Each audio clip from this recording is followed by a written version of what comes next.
So I have Julie standing and I'm playing off my back, just controlling my legs. What Jillian's going to do is she's either going to step to her left or to her right, and she's trying to throw my legs off the back. So if she moves that way, she's trying to throw my legs to the landing platform here. Does that kind of make sense? So it's not much point moving that way and bring my legs with you because my guard. So she's going to go 1 step, 2 step, throw my legs. My job, hit it straight with my legs in front. She'll go 1, 2, keep my legs in, hit the straight with my legs in front. She'll go to the opposite side. So my job is it's really hard to hit the straight from here. With my legs are clean, then my butt goes up and that allows me to recover.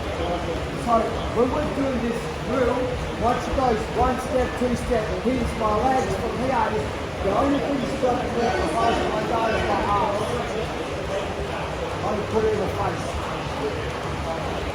And that allows me to recover. So if I'm going right level, so she goes 1 step, 2 step, that's why I hit the straight. There's nothing in the way to stop her from passing. So I really need to go, recover.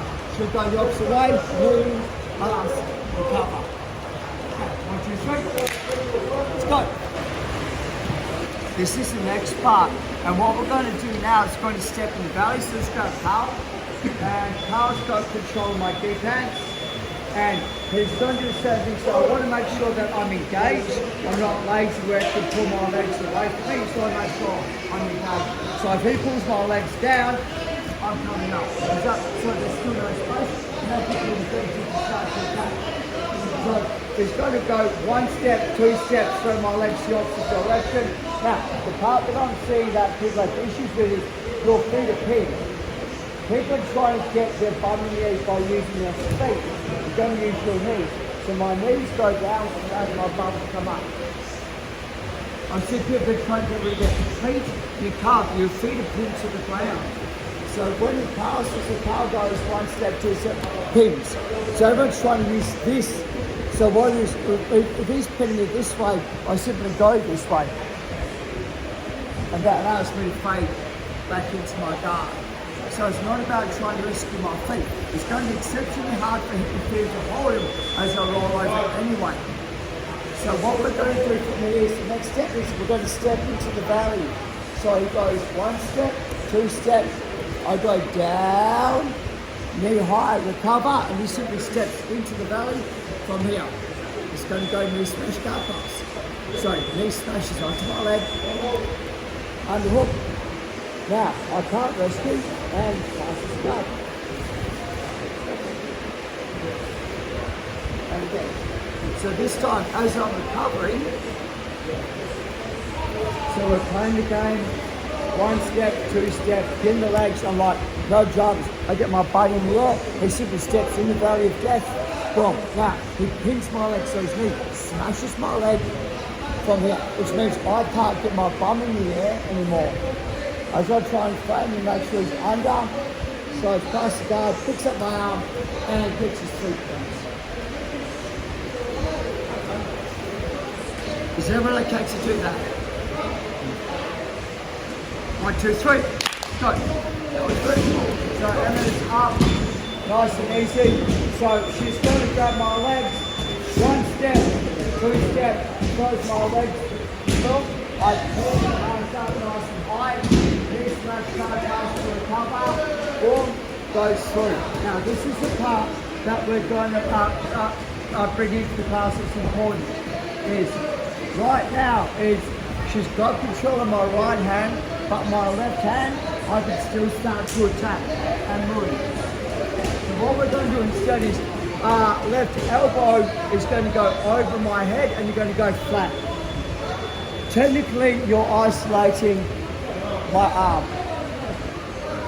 So this is the position that I want to be in. To make it worse, you drive, now think about it this way, as if you pull your elbows to your knees, it's a weak mechanic. So you drive your knees to your elbows. They're stronger muscle groups, right? And 9 out of 10 times you're turning me the way that I don't want to go. If you drive your elbows into me, you're kind of giving me that ability to start to move. So you want to drive your knees in and keep it tight. From here, right? You want to make sure that you're close to the head, close to the hips, your elbows in super tight. The way I like to do it, I want to make sure that this hand cannot pass the head. Drop the bottom.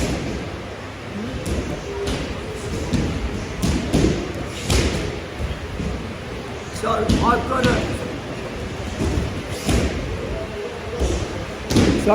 I've got my partner flattened out from here. The way I do this is I'm going to make sure that the hand that's closest to the head is always on top. It's not under, on top. Now, if Emma kind of goes, my arms on the bad side, I've got to bring it in front of Adam's face to recover. The Kimura's on. So I'm not kind of going, aha, I'm kind of keeping it here. And I might kind of walk my elbow out, and then from here, the Kimura's pretty much straight away. So we're kind of setting the trap up. The Brazilians call it a Venus flytrap. I don't know if it's lost in translation or whatever like that, but from here, now talk about, just keep your hand on your ear, not in front. Keep it. And any time her hand comes in front, punch it down, and the Kimura's pretty much on. The Kimura comes on very fast as well because you're not punching expecting it. With this one, I don't try and grab it. I'll have a fist. I just push the fist down. I don't worry about trying to grab the hand. And standing. Controls my legs. 1 step, 2 step, smash. Cover, mid smash, down pass, underhook, pick it up, controls, isolates the hands, sets the trap. As my hand comes round, as my hand comes round, the Kimura's. Okay, 1, 2, 3, go. I couldn't see your hands, so I don't know what you had to put mine.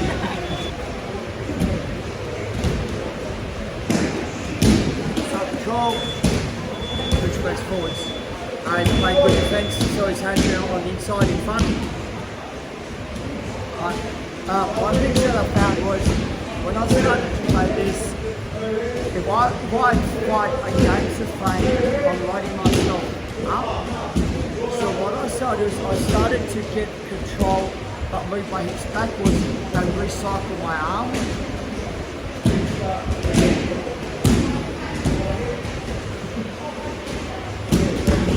Instead of this position here, which is I'm never going to get the Kimura, I kind of go recycle. Especially if he's pushing predominantly with his hand. What's going on? I tend to do this, not that. So if Omar extends his arm, it's a really hard mechanic for him to do. I'm going to go 2 motions at once. Yes, I'm going to kick my right leg straight. I'm going to put my left elbow over his head. He defends by straightening his arm and puts it behind from here. So even though I've got the arm fully isolated, I can't really attack it. He's doing good jiu-jitsu, so he understands he's not going to bring his hand back over the top. It's in danger. This is the first part. It's called an army crawl. I don't want to shock the arm. So what I'm doing is I prep my arm again and I throw my right elbow out and I drive my shoulder forward. I throw my left elbow out, right elbow, left elbow and squeeze. So we go to a cutting arm bar instead. The defense for the cutting arm bar, roll your arm, take the Kimura. So for me, this was huge for me when I discovered this. It was because he's on his side. This is a bad fight for me. But if I hip escape, put my hand on the inside, this becomes a good fight. It goes danger from here, knees in. So 1, 2, 1, 2, lead. And he's going to rescue by pulling his arm.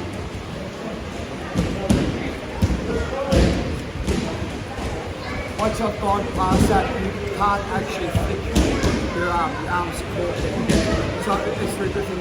Just so you guys know, this is one of those ones that you're going to wake up tomorrow with that little pain.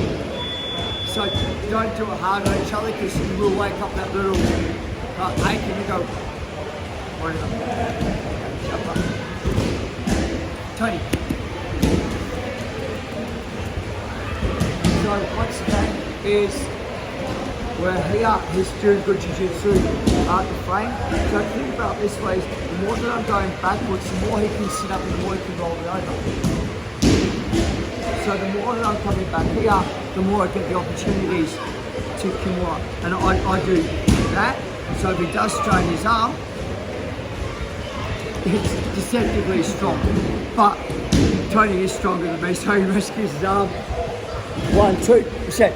Knees to elbows from here, I prep it. So if he does bring his hand back around the head, I've got the Kimura set up.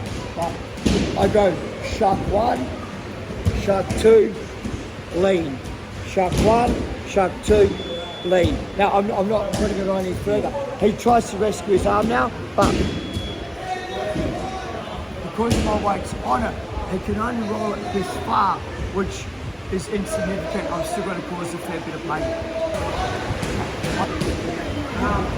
This is the next one, and this is if the person is strong. I'm trying to isolate the arm away from the body when they're strong, or they've got like a grip on the back of my knee, and I'm having trouble working out. This way.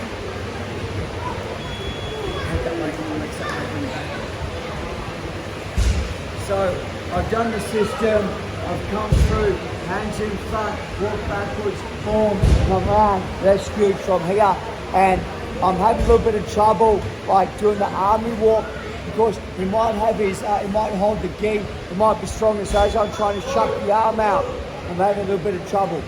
I'm going to go like this. I'll put all my weight onto my left elbow and my left knee. 1, 2. Now, they're generally going to sit up. As they sit up, roll, bring my knees to my chest, and finish the armbar. The panic is stronger if I'm underneath because I've got more power to pressing. On top, it's a weaker panic.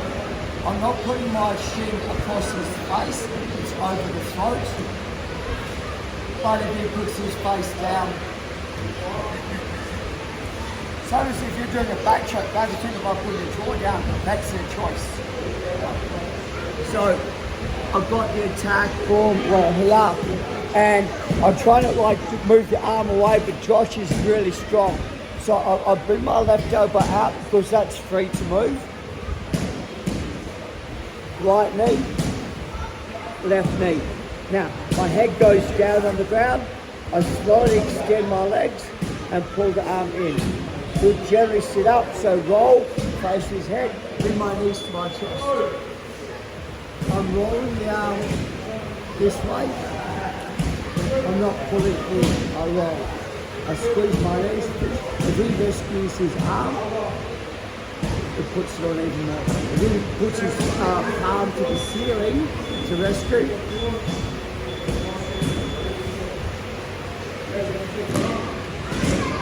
so it's a pretty foolproof system as once I've got there, and my weight's on you, even though I'm light, it's hard to move.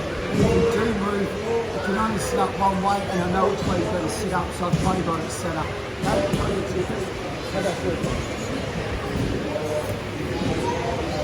So we're here, I've rescued, comes through from here. I try and move my right arm, but David's too strong, I can't move it. So I've got my grip, left elbow, right, left, head down, slowly pull it up. He sits up, I turn my head, turn my knees to my chest. So I've got to keep baby guard, I've got to put my knees in, and all I do is I'm rotating the arm. Okay, 1, 2, 3. As well.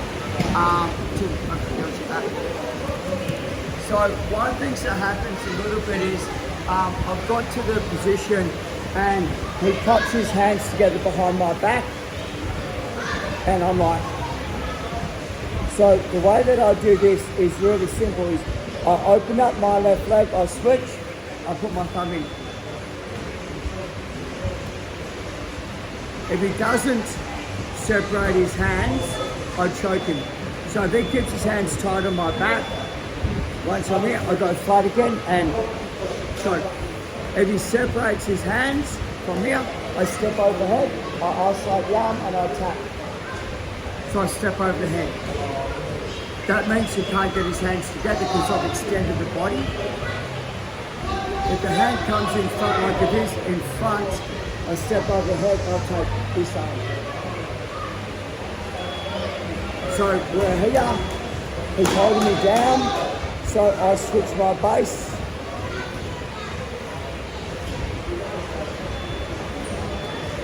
Just pop, pop. You don't have to, just make it nice and fast. As I switch my base, he separates his hands. I push the head, step over the head, and take the arm bar. Kick the head, cut the head, I roll the elbow, take the arm bar. If he rescues the arm, take the arm bar. No, choices. One more time. So he's got the hold of me. So I'm going to go switch, thumb, switch back. If he now fights that grip, switch.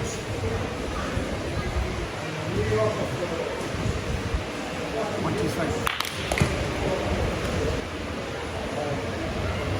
So when I've done the choke and I step, I want it to be in here. I don't want it to be here. You can come on this side. Step over and choke him on that side as well. But I'm susceptible to a cutting arm bar myself. Because I've got a straight arm, so if he, like my leg's there, but I'm kind of like, man, if I move my leg. So I found personally it was easier to go the paper cut or the forearm choke in front. But I make sure that this foot digs in. When I'm doing the arm bar, to make the shoulder weak, I always kick the head back a little bit so it's off on an angle. This makes the shoulder weak. This also primes this arm for the arm bar. So not planted, I'm kind of hooking. If I'm having trouble, like if I'm like, man, this guy's super strong, I just come back. And I haven't lost anything. It's not like I'm losing position. I'm still in a really good position there as well. Any other questions, guys? They're like really tough. You're trying all that with the choke and everything. You can't get in there. Can you knee rides and just match them to make? Yeah, look, so worst comes to worst is, let's just say that they're super stubborn, like, you know, I've got the arm from here and he's got good control on my man and he's so strong I can't even switch my base. Let's go the opposite way instead. I switch my base the other way, I come here, I just start to walk around.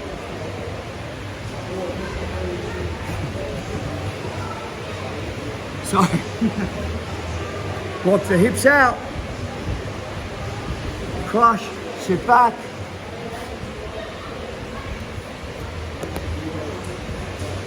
Yes, sir. Your body is bending and he's doing the armpit push. Yeah, so, go ahead, Anna.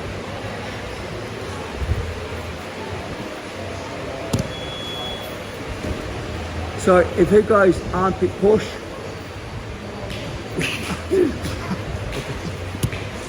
and then, I slide back and I know that he's going to go the armpit push. So, even if I'm here, and he goes armpit push, I'm just throwing me straight on the armbar. For you, tap. No, serious tap, man. Like, he's going to get a sore arm. If I'm here and I feel the arm, I punch down on this straight away. Because you're going to throw me onto it. If he bends his arm, now you can't see it, but I've got his wrist. I got the wrist lock. Of course, his wrist is under my armpit. So I step, and here's your wrist lock instead. Yeah, I know. Sorry.